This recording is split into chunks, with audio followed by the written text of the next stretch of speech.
So on this channel, we've started to investigate some more grave sites, Commonwealth war grave sites to be specific, but today we're going to be investigating some American casualties because I'm currently at the Cambridge American Cemetery, and this is where a large portion of airmen were buried after their missions deep into occupied Europe. So come and join me and let's explore this American grave sites together.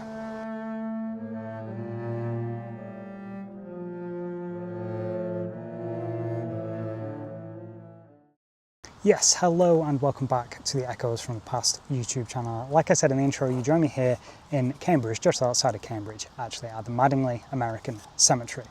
And this cemetery is, well, first of all, it's beautiful in the British summer weather, but much like the Normandy American Cemetery, it is immaculate and it's an amazing place to be.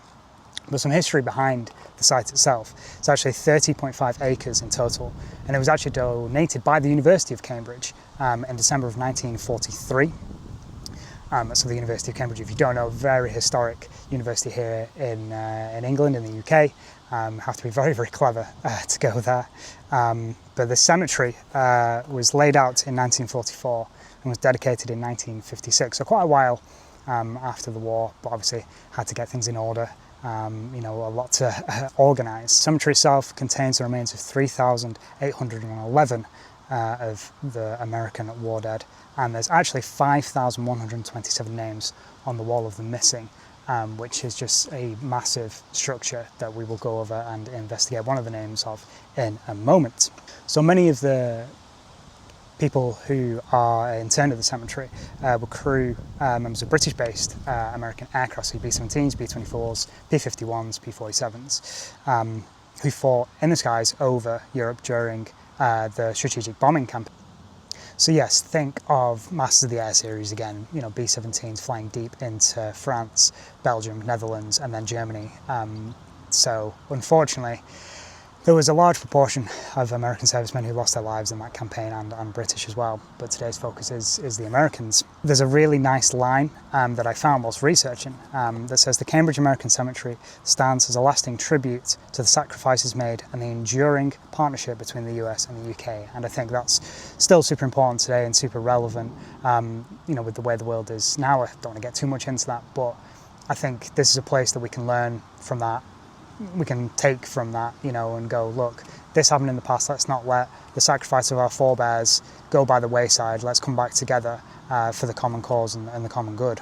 I've just come to the back of the American Cemetery and they have this amazing map here. They've got one similar in the American Cemetery in Normandy, but this just shows the scale. So this is a map of Army installations, Navy installations, Army air installations and US military cemeteries in and across the UK.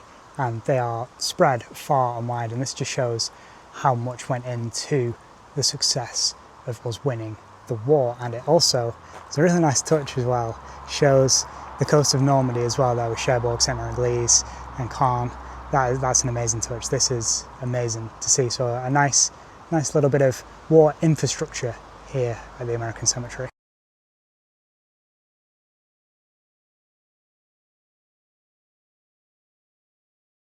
So I've made it to the first grave here in the American Cemetery in Cambridge, and what you notice straight away is the massive difference between the American graves and the Commonwealth war graves that we've been visiting recently. So these are all either crosses or the Jewish Star of David, unlike the Commonwealth war graves one where it will be the Portland stone and it will have the branch insignia, RAF, artillery, whatever the regiment that the person was in. So yes, this is the final resting place of Harold C. Becker, and he was born in Fenimore, Wisconsin on 24th of April 1921, and he was the son of Clarence and Edna Becker. He enlisted in Peoria in Illinois on the 1st of March 1942. He was assigned, once he made his way over across the Atlantic to England, he was assigned to the 350 Bomb Squadron, part of the 100th Bomb Group, part of the mighty 8th Air Force based at Thorpe Abbott. And as a massive fan of Masters of the Air, it is amazing to come and pay my respects to a member of the mighty 8th. Because he was part of the 100th Bomb Group based at Thorpe Abbott, and the H there on his grave actually, do you know, so that's a heavy bombardment group, and he was a navigator aboard B-17. So think of Harry Crosby and the job that he does in Masters of the Air, where they have to figure out what heading and bearing to take to let the pilots know if they're on course or if they need to adjust.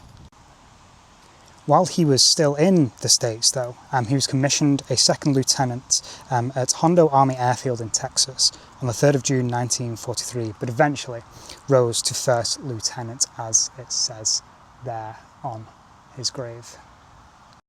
So he actually flew 23 combat missions, unfortunately with KIA on his 24th, and the story of his death, unfortunately, is an amazing story, and it kind of shows the brilliance of the camaraderie that people came together during the war. So he was killed instantaneously by flak on a mission to Berlin in B-17 named Hard Luck 2 on the 7th of May 1944.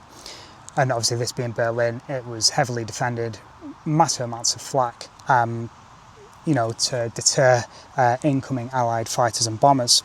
They're flying into Berlin, there's heavy flak, but then Harold Becker signalled with 2 fingers that in 2 minutes they would be okay, they would have gone through the flak and that all would be okay. But unfortunately, a stray anti-aircraft shell burst just near to the B-17 of Hard Luck 2, which resulted in the number 3 engine starting to cough oil, and the captain Vance Jr checked on his crew, but there was no answer from the Navigator or the Bombardier.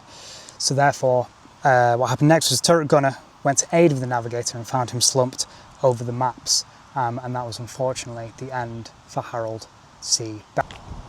So the story doesn't end there. Although it ended for Harold C. Becker, his comrades aboard the B-17 wanted to get home so then they could give him and the Bombardier a proper burial. Now, it was almost a godsend that this happened, because due to this flak and the number 3 engine coughing, the B-17 dropped to 16,000 feet, and it was actually a P-47 that came to its aid.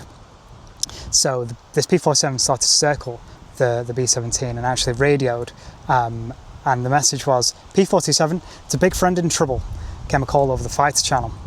No use for us both to take a swim. So that was Captain Vance Jr to the P-47. He didn't want both of them to go down, and that makes sense. But then the P-47 decided, no, I'm going to stick with you. He said, don't worry about me. Will you be okay if I circle at a radius of 2 miles? So he was going to stick with the B-17, make sure that he got him back over land so he could crash land and the crew could get out safely.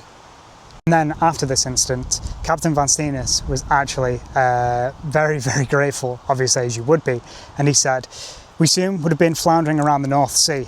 I would like to meet the pilot of the fighter and thank him personally. I think that's just amazing. You know, the P-47 wanted to help. The pilot was thinking, no, I could go home, I could just land and they'll be fine. But he didn't. He decided to try and help as much as he could.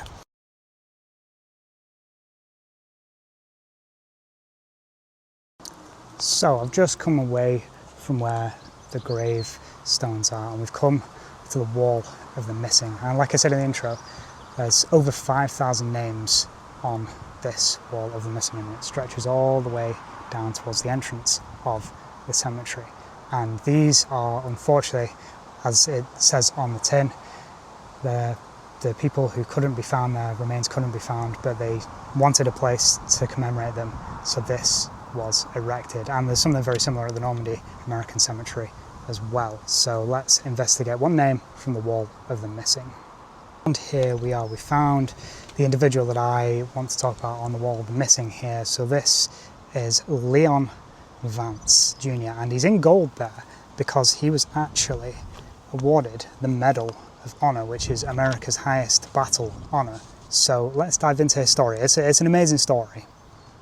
So Leon Vance was a lieutenant colonel, and he was born 11th of August 1916 in Enid, Oklahoma, and he actually entered service at Garden City, New York. Now, during the war, he was a pilot in the 489th Bomb Group flying B-24s. So obviously the standout is his Medal of Honor action, and that came one day before D-Day, 5th of June 1944. And the Medal of Honor, if you don't know, is awarded for conspicuous gallantry and intrepidity above and beyond the call of duty. On this day, the 5th of June 1944, he was leading a heavy bombardment group in an attack against defended enemy coastal positions in the vicinity of Weimar, France. So this is the pre-invasion bombardment, really. We've had Big Week, we've had the transportation plan and the oil plan, and this is right at the business end of the strategic bombing campaign, really. So kind of similar to Harold C. Becker's story, it was anti-aircraft fire that affected his mission. They were approaching the target, and anti-aircraft fire seriously crippled the B-24. It killed the pilot and wounded several members of the crew, including Vance himself. And his right foot was practically severed off at this point, but he kept going. In spite of his injury, and with 3 engines lost to the flak, he led his formation over the target and bombed it successfully. So he's still fighting through his injury at this point. He's still leading the group, and he's still trying to deal with his injured aircraft as well. So cutting the power and feathering the last engine, he put the aircraft in a glide sufficiently steep to maintain the airspeed, gradually losing altitude. Now he did this so that he could get over the English coast, whereupon he ordered all members of his crew to bail out, as he knew they would all safely make land. He didn't want to risk them going into the Channel or into occupied France, knowing that the invasion was imminent.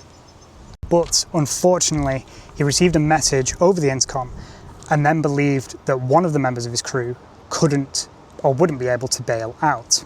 So because of this, he decided that the last moment that he would ditch in the Channel so that him and this other crew member had a chance at life. But his injury was still plaguing him. His foot essentially got caught behind the co-pilot's seat whilst trying to navigate through the aircraft to find the other crew member. But to add some more trepidation, there was still a 500-pound bomb hung up in the bomb bay that hadn't been released during the bombing of the target. So he's got this bomb bay, he's injured. Most of his crew have bailed out at this point, and now he's making a decision to ditch in the Channel. And this is all in a short space of time. He hasn't got a lot of time to think about this, and it's already an amazing story, but it gets even better. So then, after ditching, both he and the other crew member cling to a piece of floating wreckage until he could muster enough strength to inflate his life vest. And then, approximately 50 minutes later, they were found by air-sea rescue craft, which, during the Battle of Britain, a lot of pilots that ditched into the Channel or were shot down in the Channel, they were never found. So for him to be found just 50 minutes later is absolutely amazing. It's this immense flying skill and determination to get the mission done, but also make sure that his crew got home safe, that meant he was awarded the Medal of Honor. And he has a cenotaph which is located in Wacomis Cemetery, Wacomis, Oklahoma. So that is a nice little touch. He's commemorated here in England, and he's commemorated at home in the States as well. An absolutely amazing story. I'm not exploring this cemetery alone. Today I'm joined by a good friend of mine, Ben, from Walking for History, and now I just want him to speak a little about his experience of visiting grave sites throughout Europe and his experience of bringing the history to life on YouTube. So I want to share with you guys a little bit about the term remembrance culture. It's a term that was made familiar when I was going through German war cemeteries with the German War Graves Commission, the Volksbund. And it's a word that stuck with me because remembrance culture is different by every nation. I've been to multiple German war cemeteries, French war cemeteries, Commonwealth war cemeteries, and American war cemeteries spread through France, Germany, Belgium, the Netherlands, Greece, among others. And there's one stark contrast that always sticks with me, that each cemetery looks different. They all have their own remembrance culture. And that's because each nation remembers the war differently. I have a lot of experience covering German war cemeteries, and from what I could say, compared to a cemetery like this here, the American War Cemetery in Cambridge, is that remembrance culture is in German cemeteries about not glorifying the soldiers in any way, but to giving them a respectful place of rest, but also using the cemeteries as a place of education for the future generations about the horrific aspects of war. That was one aspect that the Volksbund really emphasizes, is that remembrance culture should be about education. It should be about reconciliation for those who need their reconciliation. I've witnessed recently a lot of amazing projects with them as well. For example, Operation Levi is an initiative from the German War Graves Commission identifying German Jewish soldiers from the First World War, working together with the American version of the same operation named Operation Benjamin to identify these Jewish soldiers and give them the proper headstones. And these are kind of examples of these reconciliation, these giving them their dignity back as German citizens, but also remembering the horrific aspects. It's never about glorifying the regime that those men fought and died for. It's about using their human stories to help us learn and educate ourselves for the future in an effort to prevent them from happening again. Culture. If you look at the British war graves cemeteries as well, which if you're watching Josh's channel, I'm sure you've done, they also have their own way of remembering that. And to summarize this all together, remembrance culture, the work that the War Graves commissions, from whether it's the Germans, the Americans, the British, the French, they all do incredibly important work to bring together the message of remembrance and education. And I think that's what really matters, is education, to show generations why it's important not to forget places like this, why it's important to come here and learn the individual stories of some of the individuals who lie at rest here in an effort to help us prevent such atrocities from occurring in the future again. Anyway, those are just some thoughts I wanted to share, and if you're interested in learning some different war cemeteries, make sure to check out my channel as well, Walking for History. And thank you for Josh for Echoes of the Past, because he does immensely important work to help remember some of these individual stories. That's going to wrap up my journey here in the American Cemetery in Cambridge, and it's an amazing place to visit. I always implore everybody to visit any war sites that they can, because they're very moving sites, they're very peaceful. And this one especially, you know, it being American, you wouldn't necessarily think of something like this existing in the UK, so it's nice to come and see it for myself and pay my respects. And it's been amazing to do it with Ben as well from Walking for History. It's amazing to have him speak about his experience with war graves and the differences he's found whilst travelling through Europe and here in the UK as well. So yes, I hope you enjoyed. If you did, make sure to like, subscribe, and hey, hit the notification bell as well so you don't miss when I end up visiting more war sites inevitably. So yes, thank you very much for watching. I appreciate the support as always, and I will catch you in the next one. Peace.